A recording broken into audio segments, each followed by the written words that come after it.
Here's everything you might have missed in What If Episode 2. It's time for another What If Wednesdays, my dudes, and this week we've got a spacefaring story that's gonna tug at your heartstrings and put a smile on your face. What if T'Challa became a Star-Lord? After introducing us to Captain Carter last week, this week's What If continues with an out-of-this-world multiversal tale starring the late, great Chadwick Boseman, which shows us a very different version of the Marvel Universe. As with episode 1, this episode of What If is jam-packed with Easter eggs, references, and unexpected connections that could have major implications for the MCU. As always, if you prefer to read all about it, Rosie Knight has you covered over on Nerdist.com. And we're gonna break it down for you in just a moment, but to do so, we kinda need to spoil what happens in this episode, so if you're not caught up, leave now before you see something shocking.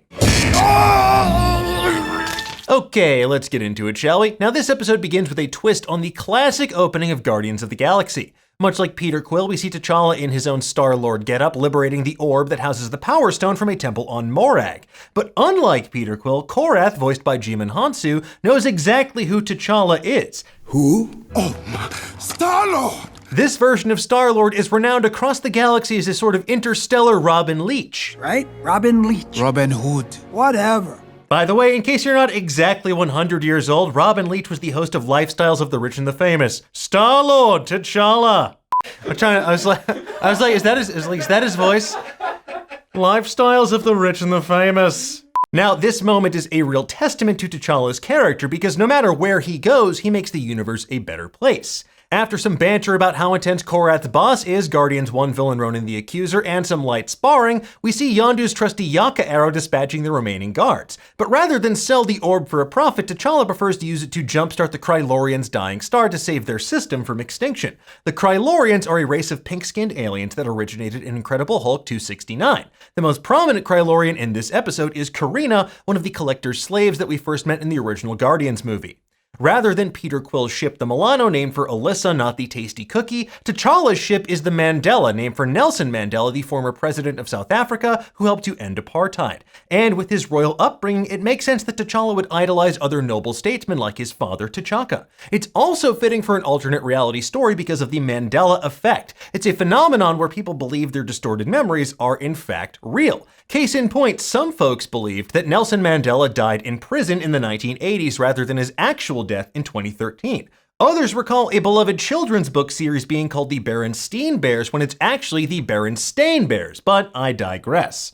Now, we learned that back in 1988, Yondu and his crew made a bit of an oopsie-doopsie because they kidnapped a young T'Challa rather than Peter Quill. You morons grabbed the wrong kid. Not so fast. Kraglin and Taserface mistook T'Challa for the half-celestial son of Ego, the living planet. I don't know, all humans look alike to me. They apparently confused the cosmic signature of the vibranium meteor underneath Wakanda for the celestial energy flowing through Peter Quill's veins. Anyway, T'Challa is pretty T'Chilla about this whole situation. 20 years later, we catch up with T'Challa and the rest of the Ravagers at a much nicer watering hole than the Boot of Jemaya, the bar on Knowhere we first saw in Guardians of the Galaxy. This is no respectable establishment. Korath runs down a list of T'Challa's greatest heists, including robbing the central bank on Tarnax 4, the Skrull throne world that first appeared in Fantastic Four number 18, and T'Challa also apparently armed the Ankaran resistance. Ankara is home to the alien race called the Sligs, insectoid creatures that have telepathic powers, who first appeared in the comics in Fantastic Four number 209.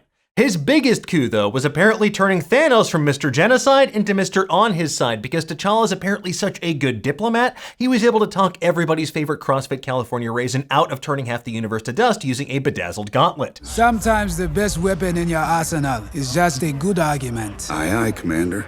And because Thanos never went full Mad Titan, his forces never wound up killing Drax's wife and daughter. Working as a bartender now, Drax the Destroyer is Drax the Drinkslinger. He snags a selfie with T'Challa for saving his homeworld of Kylos during a Kree invasion. All in a day's work. No, it took several days. 6, in fact. After that, we meet T'Challa's sultry partner in crime, Nebula, rocking a blonde hairdo and a breathless affect. Hey, Cha-Cha. Now, this character is referred to as Heist Nebula in various toys and tie-in products. And Heist Nebula is technically from the comics as well, because at one point, Nebula disguised herself as a member of the Council of Cross-Time Kangs to steal their weapons, complete with a blonde hairdo. And as we learned years later, though, it wasn't Nebula at all. Rather, it was Ravonna Renslayer. And while I don't think this is where Ravonna went at the end of Loki, it's a fun coincidence and a nice bit of comic book lore.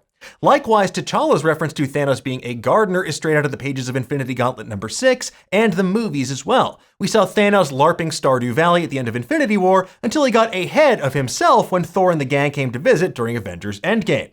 Anyway, their mission is to steal a seemingly brand new MacGuffin known as the Embers of Genesis, which are capable of terraforming an entire planet. And they feel like kind of an on-the-nose nod to Project Genesis from Star Trek II: The Wrath of Khan. Fascinating. When we see the Embers used later in the episode, they accelerate organic growth from within Cull Obsidian's body. Now, one wild theory is that this is actually a shattered time stone, because not only is it green, but when it hits its target, he blooms, growing rapidly and exponentially. In 1990's The Thanos Quest comics, Thanos collects the time gem from the cosmic elder known as the Gardener, and that being used to create an immense and ever-blooming garden, and even attempts to hyper-grow vines with which to strangle Thanos, only to get dunked upon himself.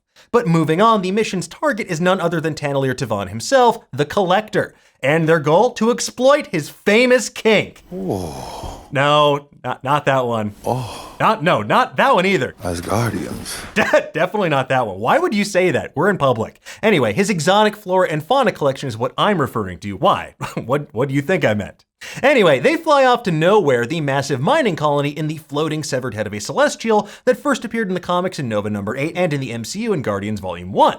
We learned that Thanos' one-time henchmen, the Black Order, including Ebony Maw, Proxima Midnight, Cull Obsidian, and Corvus Clave, are now working security for the Collector. Inside the Collector's, collection, we spot two familiar faces. The first is Cosmo, a dog the Soviets shot into space during the 1960s.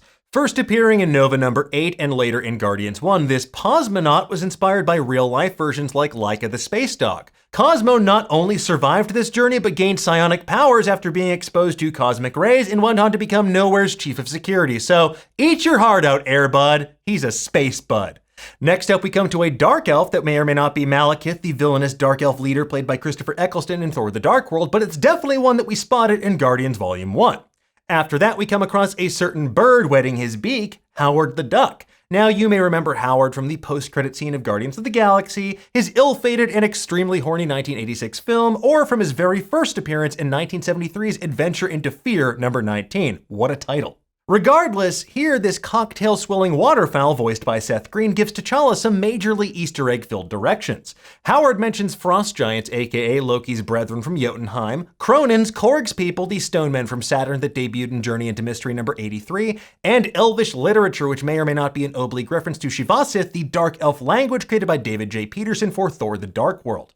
Also, when Howard stops at the bar for a refill, the robotic bartender is the same one seen serving Valkyrie during Thor: Ragnarok. The bar itself, though, is a nod to that den of scum and villainy, the Mos Eisley Cantina from Star Wars. During T'Challa's escape attempt, we see the Collector's array of spacecraft. We can see Peter Quill's Milano ship from Guardians of the Galaxy, the Quad Jet from Captain Marvel behind T'Challa, the Commodore, the Grandmaster's party ship from Thor: Ragnarok, what appears to be the Quantum Vehicle from Ant-Man and the Wasp, a Nova Corps Star Blaster from Guardians 1, a Necrocraft that Ronin's forces flew in Guardians 1, and what appears to be an X-Wing in the background as well. During this scene, T'Challa's necklace glows blue not because his beer is ice cold or because orcs are near, but because it's reacting to a homing beacon from a Wakandan spacecraft filled with Dora Milaje mannequins. This is because when T'Challa went missing, T'Chaka and the Wakandan people ramped up their space program to try and find their missing heir to the throne. And this feels rooted in the Black Panther comics by Ta-Nehisi Coates, in which we meet the intergalactic empire of Wakanda.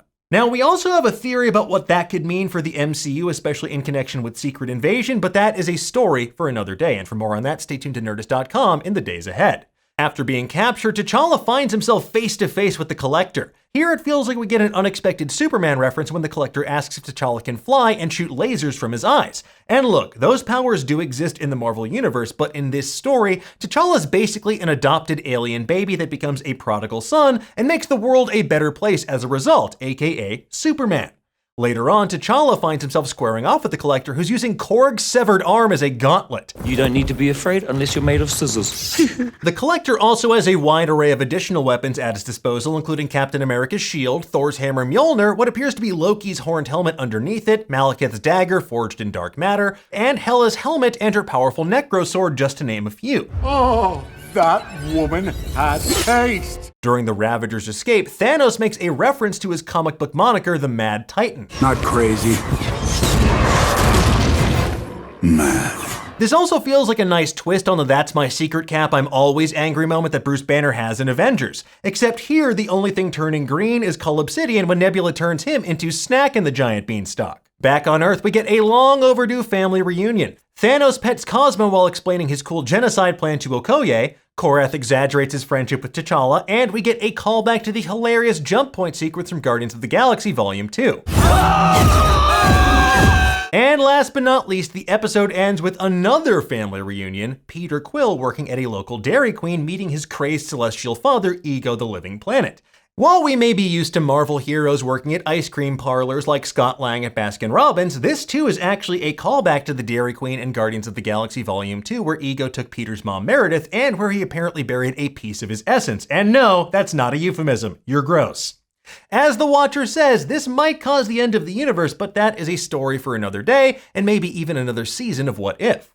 And there you have it, folks. That is everything we spotted in What If Episode 2. We'll have plenty of other deep dives into the world of What If and the MCU for you in the days ahead, but for now, tell us, what did you think of this episode? Did you spot anything that we missed? Amazing! I have no notes! Let us know in the comments below, and for the latest and greatest in the world of pop culture, stay tuned to Nerdist.com.